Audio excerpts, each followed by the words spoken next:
Bonjour à tous. Aujourd'hui, j'avais à cœur d'encourager tous ceux qui sont à la recherche d'une direction, qui recherchent la volonté de Dieu pour leur vie. C'est tout à fait normal d'être à la recherche de la volonté de Dieu. C'est tout à fait normal de rechercher une direction. Et sachez déjà ceci, Dieu ne veut pas que vous demeuriez dans la confusion ou dans l'hésitation. Il veut vous communiquer son plan. Il dit « Cacherai-je à mon serviteur ce que je vais faire ?» Non, il ne veut pas le cacher, bien au contraire, il veut vous révéler ce qui est de votre vie, ce qui est de son plan pour votre vie. Gloire à Dieu.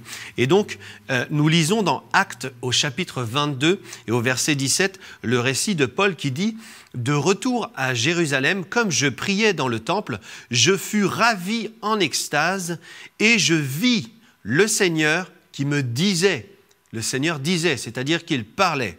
Il lui a dit « Hâte-toi et sors promptement de Jérusalem, parce qu'ils ne recevront pas ton témoignage sur moi. » Donc le Seigneur lui a donné une instruction, il lui a dit de se dépêcher, il lui a dit de le faire vraiment rapidement, de sortir.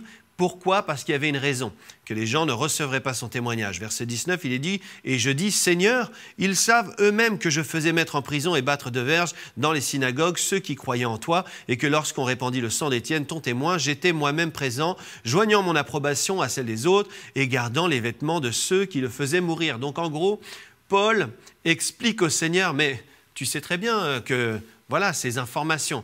Mais Dieu va lui dire, Jésus-Christ va lui répondre, alors il me dit, va, je t'enverrai au loin vers les nations. C'est-à-dire que le Seigneur n'est pas non plus, il ne manque pas de lui répondre. Il veut qu'il connaisse la vérité, il veut qu'il connaisse son instruction, donc il lui répète en lui disant « Va, je t'enverrai au loin vers les nations ». Pourquoi est-ce que je dis cela ?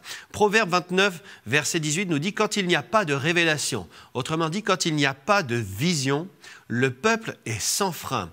Et un jour, alors que je lisais ce verset, j'étais interpellé parce que je me disais, celui qui n'a pas de vision, normalement, son problème, c'est qu'il ne connaît pas la direction. Mais la Bible ne nous dit pas ça. La Bible nous dit, celui qui n'a pas de vision, il est sans frein.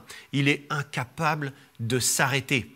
Et la Bible dit que l'orgueil précède la chute. Pourquoi ? Parce que l'orgueilleux est sans vision, il est sans frein et il chute. Il est incapable de s'arrêter. Psaume 46 au verset 11. Et c'est là toute la solution pour ceux qui cherchent une direction, pour ceux qui cherchent à entendre la voix de Dieu. Arrêtez et sachez que je suis Dieu. Arrêtez et sachez que je suis Dieu. Et alors que vous avez décidé de vous arrêter dans vos occupations, de prendre un temps à part pour rechercher la face de Dieu, alors que vous avez décidé de mettre en pause des temps pour manger, des temps pour faire telle et telle activité, vous vous êtes arrêté, vous vous êtes déjà placé dans le meilleur des couloirs pour recevoir une directive de la part de Dieu. Alléluia. Donc je vais prier pour vous rapidement et juste déclarer sur vous. Alléluia. Merci Seigneur parce que tu as dit, tes brebis entendent ta voix. Autrement dit, c'est notre héritage d'entendre tes instructions.